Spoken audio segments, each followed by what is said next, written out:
Dear Kuya Poy, ako po si Juliana, 31 years old mula dito sa Kamuning, Quezon City. Ngayong magpapasko, sigurado akong may magtatanong na naman sa akin kung ano na nga ba ang status ng love life ko. Pero para sagutin nga po yan, sasabihin ko ng NBSB po ako o yung no boyfriend since birth. Totoo po ang inyong narinig, Kuya Poy. NBSB ako kahit na 31 years old na ako. Sa totoo lang, sanay na po ako mag-isa. Hindi naman ako nalulungkot na lumabas.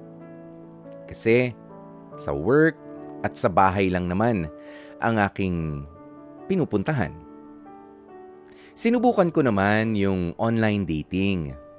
Nakailang meetups na rin po ako. Pero madalas nauuwi lang sa ghosting. Madalas din po kasing yung iba na nakaka-meet ko sa online dating ay agad na nagyayaya ng sex na ayaw ko naman po. Ngayon nag-aalala po ako kasi hindi na rin ako bumabata. Ano na lang kaya kapag tumanda na ako? Hindi rin ako makasabay sa mga organic encounters kung tawagin ng mga bagets. Kasi hindi naman ako kagandahan. Hindi rin po talaga ako ganun ka-interesado sa relationship o sa marriage. Dahil sa totoo lang, Kuya Poy, ay natatakot ako. Lifetime commitment kasi yun. At papaano kung mauwi lang pala sa wala ang pagpapakasal? Maganda naman ang idea ng pagiging married at pagiging isang magulang. Pero sa totoo lang, kapag iniisip ko pa lamang yung pregnancy o pagbubuntis, Kuya Poy, yung pagpapalaki ng anak, yung marital disputes, ay para bang napapaatras talaga ako sa pakikipagrelasyon. Ipinagdadasal ko naman po ito kay God. At alam ko, sa ngayon, ay ako rin talaga ang problema. Kaya nagre-ready na rin po ako. May tanong ko nga sa iyo, Kuya Poy, may libre po bang home for the aged dito sa Pilipinas? Kasi pakiramdam ko ay tatanda na lang talaga akong mag-isa. Pressured na po ako, aminado naman ako. Pero ano po ba ang gagawin ko sa sitwasyon ko? Hindi ko mapilit ang sarili ko na makipagrelasyon dahil natatakot nga po ako. Sana ay matulungan niyo po ako sa dala-dala kong problema. Maraming salamat sa pagkakataon kung mapipili ninyo ang kwento kong ito sa inyong heart-to-heart segment na Dear Kuya Poy. More power pa po sa inyong programa. Maraming salamat at happy holidays. Lubos na gumagalang, Juliana. Mga kapatid, napakinggan nga po natin ang kwento na ibinahagi sa atin nitong si Juliana ng Quezon City. 31 years old, nag-aalala na baka raw siya ay tumanda ng mag-isa. At tumanda ng tumandang dalaga. Ayan, pero ayaw niya. Pero natatakot siya.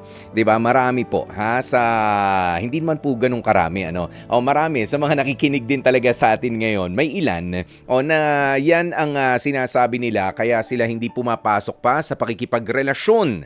'Di ba? Dahil sa gusto ko yung idea na merong karelasyon, may boyfriend o may girlfriend, pero natatakot dahil lifetime commitment daw. Oo, bakit?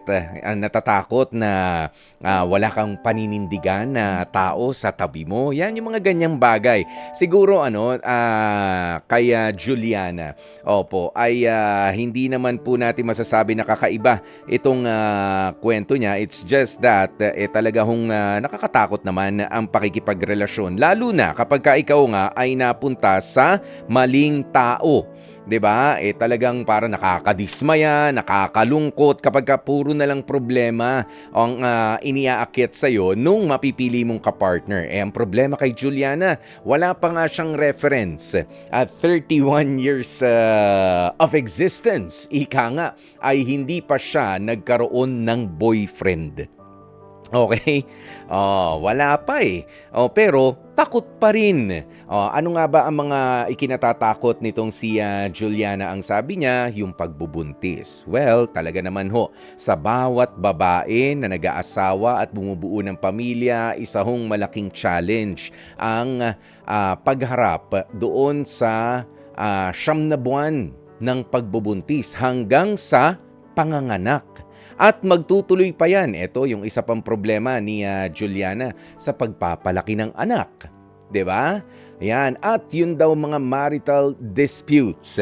Ayan. Kumbaga nasa future na ang isipan nitong si Juliana na nilalampasan niya na yung proseso. Well, valid naman yung mga fears mo, Juliana. Diba? Talaga nakakatakot ang sabi nga ng marami sa mga nanganganak at ipinapaalala lalo na kapag matitigas ang ulo ng mga anak.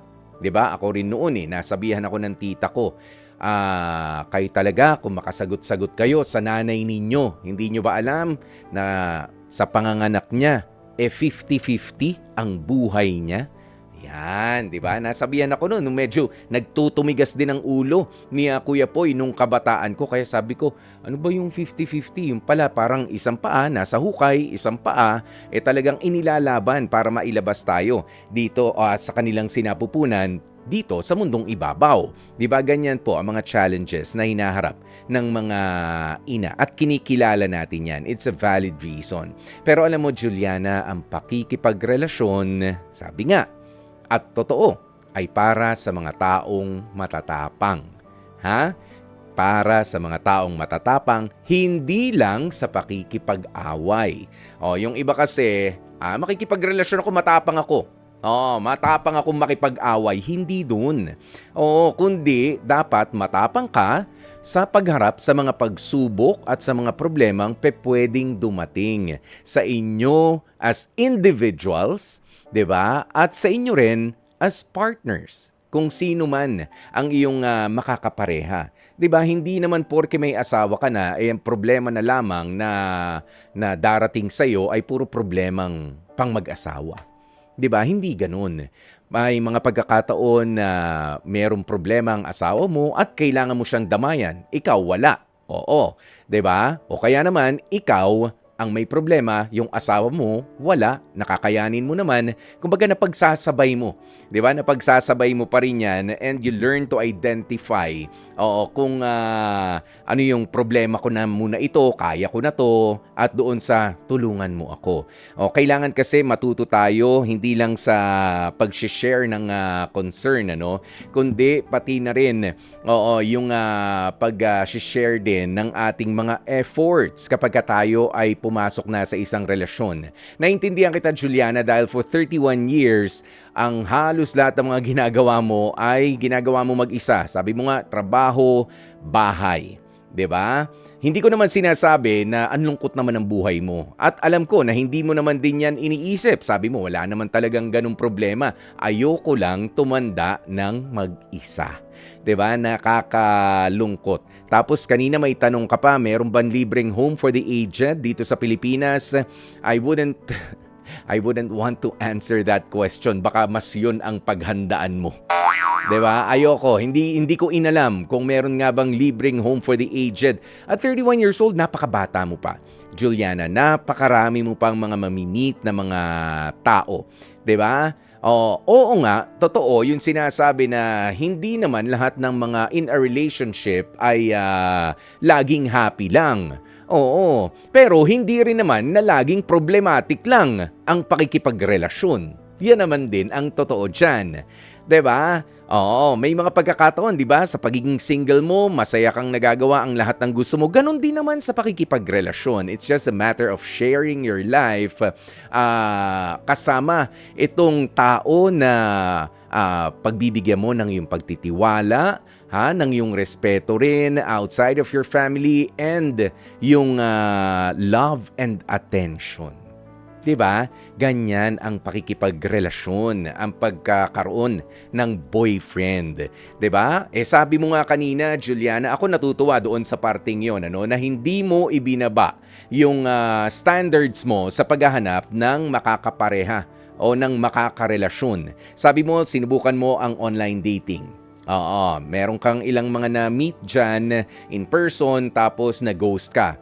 Okay lang yun. 'Di ba? Pagpapakilala 'yon ng karakter nila, hindi ikaw. 'Di ba? Plus, wag naman din natin masyadong kaya nga yung iba nakikipagkita, magugustuhan ko ba ang taong ito, 'di ba? Just give them the benefit of the doubt. Pwede naman talaga silang tumanggi na mag-meet pa ulit. 'Di ba? Ganyan 'yan eh. Ayan, pero meron kang mga na-meet ka mo na ang gusto ay ikama ka na agad-agad. 'Di ba? May mga na-meet ka, ganun na agad yung yaya sa'yo, pero hindi ka bumigay. At alam mo, Juliana, nang dahil dyan sa paninindigan at sa paniniwala mong yan ang magbibigay sa'yo ng dekalidad na karelasyon in the future. Bakit ka mo? 'Di ba? Meron kang pinangahawakan eh. Kahit na ako ay no boyfriend since birth, hindi ako desperado. That's the statement there. 'Di ba? Hindi ka dapat maging desperado sa pagkuha na makakapareha at ibibigay mo na itong dahil 31 na ako, kahit sino na lang wag masiro. 'Di ba? Wag na lang masiro, sige na. Baka meron pang bumulong sa iyo diyan dahil sa lalo kang natataranta na ngayon, ang sasabihin, di mag-anak ka na lang, sis. Diba? May mga ganyan, mag-anak ka na lang, hayaan mo na, kuha ka lang ng sperm donor. Buti, wala yan sa kaisipan mo.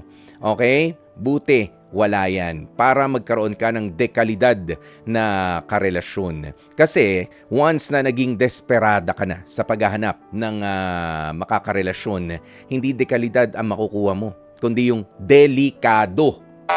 Delikado na makakarelasyon. Yan. At yung tunog na yan sa background natin, yun yung maririnig mo kapag ka nag-fail yung relationship na yan. 'Di ba? Na in love ka, na fall ka ng matindi, tapos iniwanan ka. Ganito ang tunog niyan.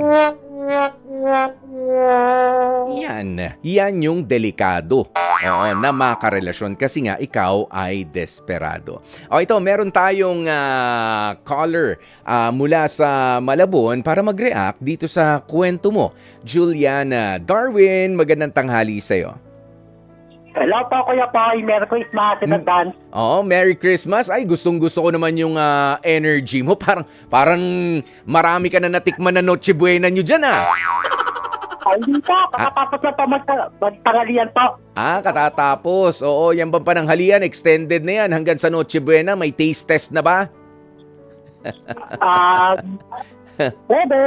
Pwede. Okay. Ito, Darwin, anong masasabi mo dito kay Juliana? Sa pinoproblema niya. Ang pinoproblema niya, natatakot siya na makipagrelasyon, pero gusto niya na makipagrelasyon naman. Huwag kakayaan yung takot na mamayano sa puso niya po. Yeah. Ikaw ba meron ng karelasyon, Darwin? 10 years na single po 10 years na single, nawawalan ka na ba ng pag-asa o hindi naman? Hindi naman po. Yeah. Binaba mo na ba ang standards mo sa paghahanap ng jojowain o hindi pa rin? Isa lang. Anong isa? Lang po, yung comfortable siyang kasama. Yun lang yung hinahanap mo. Yung komportable ka, komportable rin siya. Nakasama ka. Opo. Di ba? Okay. Maigi yan. Di ba? Mahirap kasi kapag ibababa na natin yung kahit sino na lang dyan. Sino bang bakante? Di ba? Pangit yung ganoon Sino bang walang jowa dyan? Kahit masama ugali, ginowa mo, sakit naman sa ulo. Di ba? Yung naging relasyon nyo. Tama, Darwin? Yes po. Meron ka ba mga gustong batiin? Sige, magpapasko naman. Batiin mo yung mga kasama mo dyan sa bahay, mga kaibigan. Go ahead, Darwin. Binabati ko po yung mama ko na natapatipag pa magtrabaho kay Christmas. Uy, anong trabaho ni mama? Ito po, mananahi po. O ano ba yung mga tinatahi? Mga damit ba yan? O mga basahan? O mga bibig na mga madadaldal? Ano po, mga pang ano, Ano? pang LGU po. Ano no?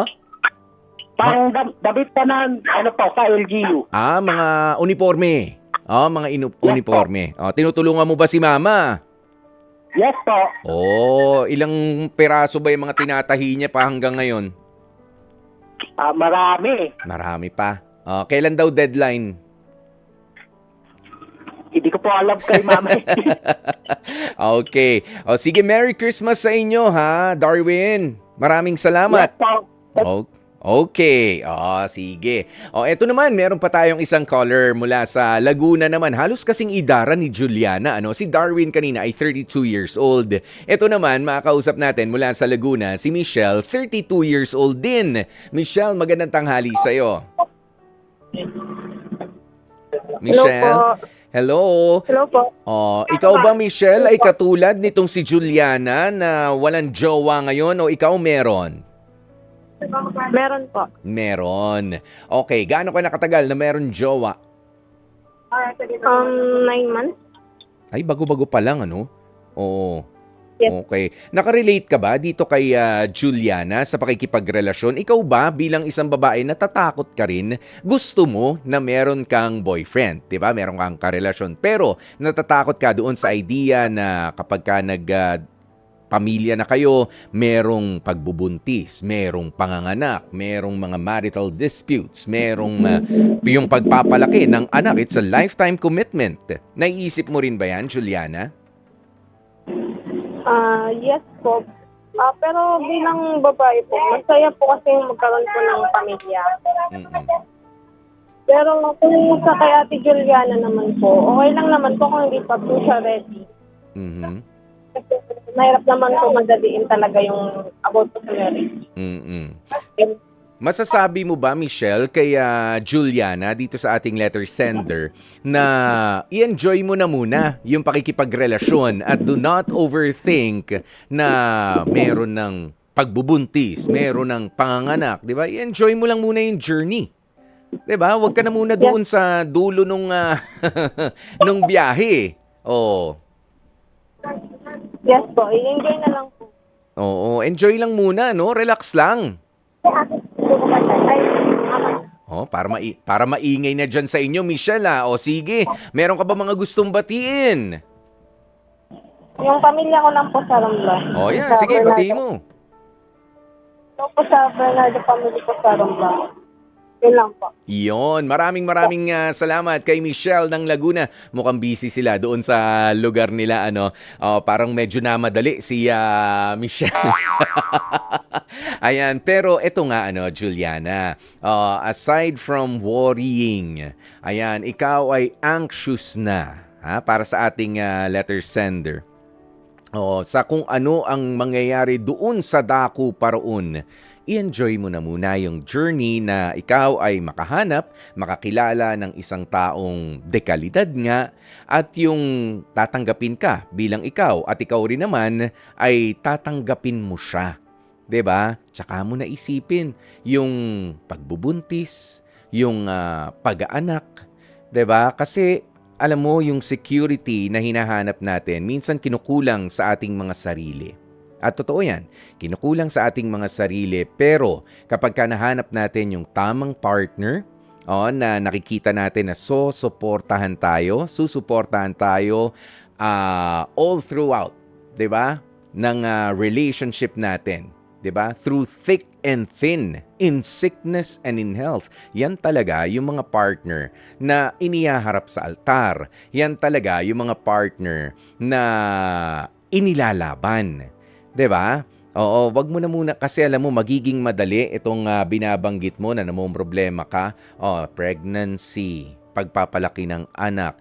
Talagang problema 'yan. Kapag hindi mo pa alam ano ba ang may offer ng partner na ito. Dahil ang mga lalaki magkakaiba. Magkakaiba rin ang mga ugali. Ngayon, kapag ka nahanap mo na doon sa partner mo, alam mo yung tinatawag nilang security. Ang security kasi na hinahanap ng isang babae sa relationship, I don't believe yan ay doon lang. Marami yan eh. Pwede mong idagdag ang salitang security doon sa financial security. 'Di ba? Pero kahit mapera siya, kung wala naman siyang emotional security sa iyo, wala rin. 'Di ba? Na ipo-provide, wala rin 'yun. 'Di ba? Wala siyang may pera nga ang nakuha mong ka-partner pero walang pakialam sa pakiramdam mo. 'Di ba? Invalid ang mga hanash mo sa buhay, hindi ka napapansin, walang kwenta. 'Di ba? Ngayon, maghanap ka ng partner, 'di ba? Hindi ka makahanap ng perpekto, pero 'di ba, yung tama lang para mapagaan ang mga isipin mo sa pagpapakasal, sa pag-aasawa, sa pagbubuntis at sa pagpapalaki ng mga bata. 'Di ba? Yung mga problema sa pag-aasawa, nandyan talaga yan. O akala nyo ba si Kuya Poy na nagpapayo sa inyo, wala kaming problema mag-asawa? Nagkakaroon din. Nagkaroon din ng matindi, baka matindi pa. O doon sa iniisip mo. 'Di ba? Baka malala pa diyan sa iniisip mo, kapatid.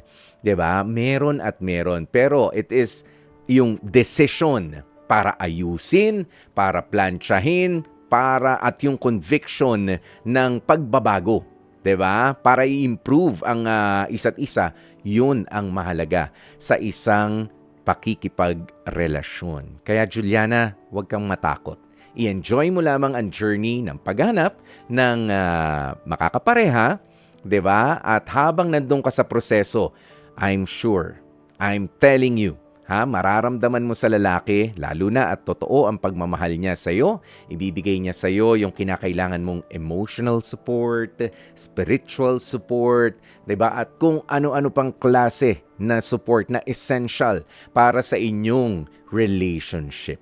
'Di ba? Para mabawasan yung mga ikinakatakot mo. Dahil kapag ikaw nga ay ganito na, meron ka ng kapareha, hindi na lang ikaw ang nag-iisip, hindi na lang ikaw ang nagpaplano. At ganun din, kahit na meron kang problema, hindi na lang din ikaw ang naghahanap ng solusyon. Meron ka ng makakatuwang. Okay? Ang mahalaga ngayon, importante na naumpisa mo na hindi mo ibinaba ang iyong standards. Kahit pa nga sinabi mo na hindi ka kagandahan at niyayaya ka kaagad sa kung saan nang nakakadate mo, buti, hindi ka bumibigay. Hanapin mo yung dekalidad na lalaki para sa iyo. Mga kapatid, dito tayo sa totoo. Dito na tayo sa True FM. Mag-subscribe at mag-follow na sa social media accounts at True Network PH sa FB, Instagram, X na dating Twitter, YouTube, TikTok, and podcasts.